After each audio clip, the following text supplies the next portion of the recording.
होती है। किसी को कायदा कानून अपने हाथ में लेने का अधिकार नहीं है। आणि यानंतर एक सकारात्मक बातमी गडचिरोलीमधून आहे। कधी काळी माओवाद्यांचं माहेरघर अशी ओळख असलेलं कमलापूर गाव हे आता महाराष्ट्राचं महत्त्वाचं पर्यटन डेस्टिनेशन म्हणून विकसित होऊ लागलंय। महाराष्ट्र, छत्तीसगड, तेलंगणा या 3 राज्यांच्या सीमेवर वसलेल्या कमलापूरमध्ये वनविभागाचे अनेक दशकांपासूनचे हत्ती कॅम्प आहेत। इथले हत्ती नव्या जोमानं फक्त महाराष्ट्रातच नाही तर शेजारील तेलंगणा, आंध्र प्रदेश आणि छत्तीसगड इथल्या पर्यटकांना आकर्षित करतायत। कमलापूरमध्ये गेल्या वर्षभरात 10,000 पेक्षा जास्त पर्यटकांनी या स्थळाला भेट दिली आहे। या गावामध्ये 1984 मध्ये माओवाद्यांची एक मोठी परिषद पार पाडली होती। त्यामध्ये दिग्गज माओवादी नेत्यांनी सहभाग नोंदवला होता। परिसरात आपली दहशत कायम ठेवून पकड घट्ट करण्यासाठी 2012 आणि 2019 मध्ये नक्षलवाद्यांनी या हत्ती कॅम्पमध्ये प्रचंड तोडफोड आणि जाळपोळ करत वन कर्मचाऱ्यांना प्रचंड मारहाण केली होती। कॅम्प उद्ध्वस्त करण्याचा प्रयत्नही केला होता आणि अशा घटनांमुळेच अप्रतिम निसर्ग सौंदर्य असतानाही पर्यटक या भागात फिरकत नव्हते। मात्र आता गडचिरोलीतील माओवाद संपुष्टात आल्यानंतर पर्यटक उत्साहाने कमलापूरमध्ये येत आहेत। कधी काळच्या माओवाद्यांच्या बालेकिल्ल्यातून पर्यटनाचा एक्सक्लुझिव्ह आढावा घेत इथल्या पर्यटकांशी बातचीत केली आहे रजत वशिष्ठ यांनी। गडचिरोली जिल्ह्यातील कमलापूर म्हणजेच माओवादाचा माहेरघर म्हणून ओळखला जायचा, कारण 1980च्या दशकात या ठिकाणी माओवाद्यांचा एक मोठा संमेलन पार पडलेला होता।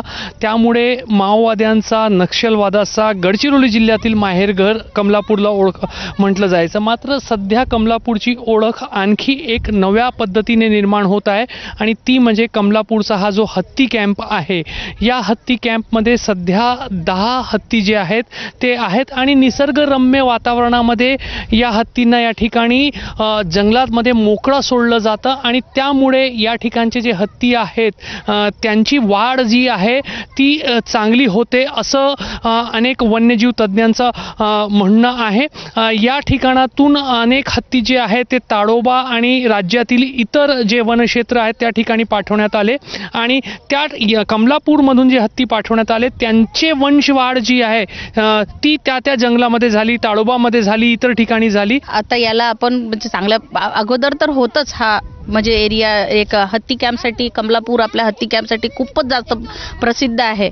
शिवाय आता याला चांगल्या प्रकारचं डेव्हलपमेंट आणि त्याला ह्या डेव्हलपमेंटला लागणारी गती जे डॉक्टर धर्मराव बाबा आत्राम आहे यांच्या मार्फत होऊन राहिलेली आहे। इथला जो वातावरण आहे तो पर्यटकांना आवडत आहे। आता गरज आहे सरकारने कमलापूरची एक जी जुनी ओळख होती ती पुसून काढावी आणि याला एक चांगल्या पर्यटन क्षेत्राच्या स्वरूपामध्ये विकसित करावं। कॅमेरामॅन अतुल हिरडेसह रजत वशिष्ठ, एबीपी माझा, कमलापूर, गडचिरोली।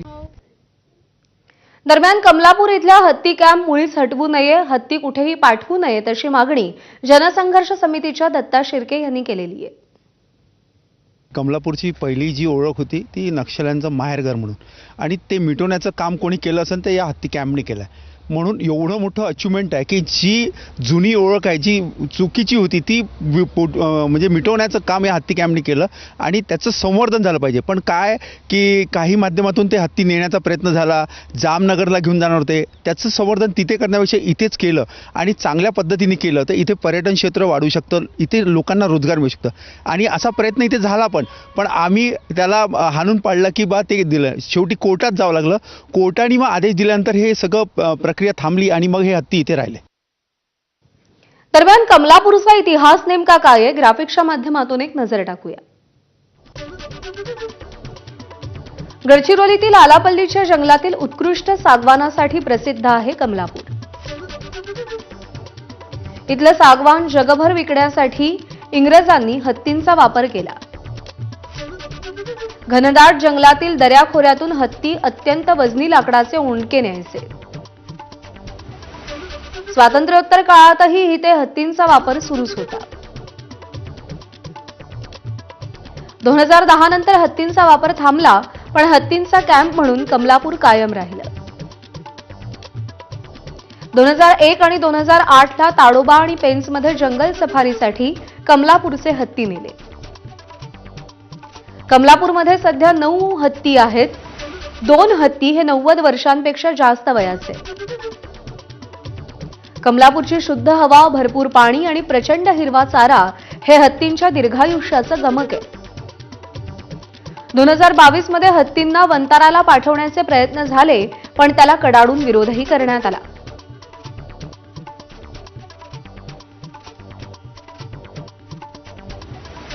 भंडारा जिल्ह्यात सध्या व्याघ्र दहशतीचं सावट पसरलंय. नवेगाव नागझिरा अभयारण्यालगतच्या बांपेवाडा, उमरझरी आणि आमगावसह पंचक्रोशीतल्या गावांमध्ये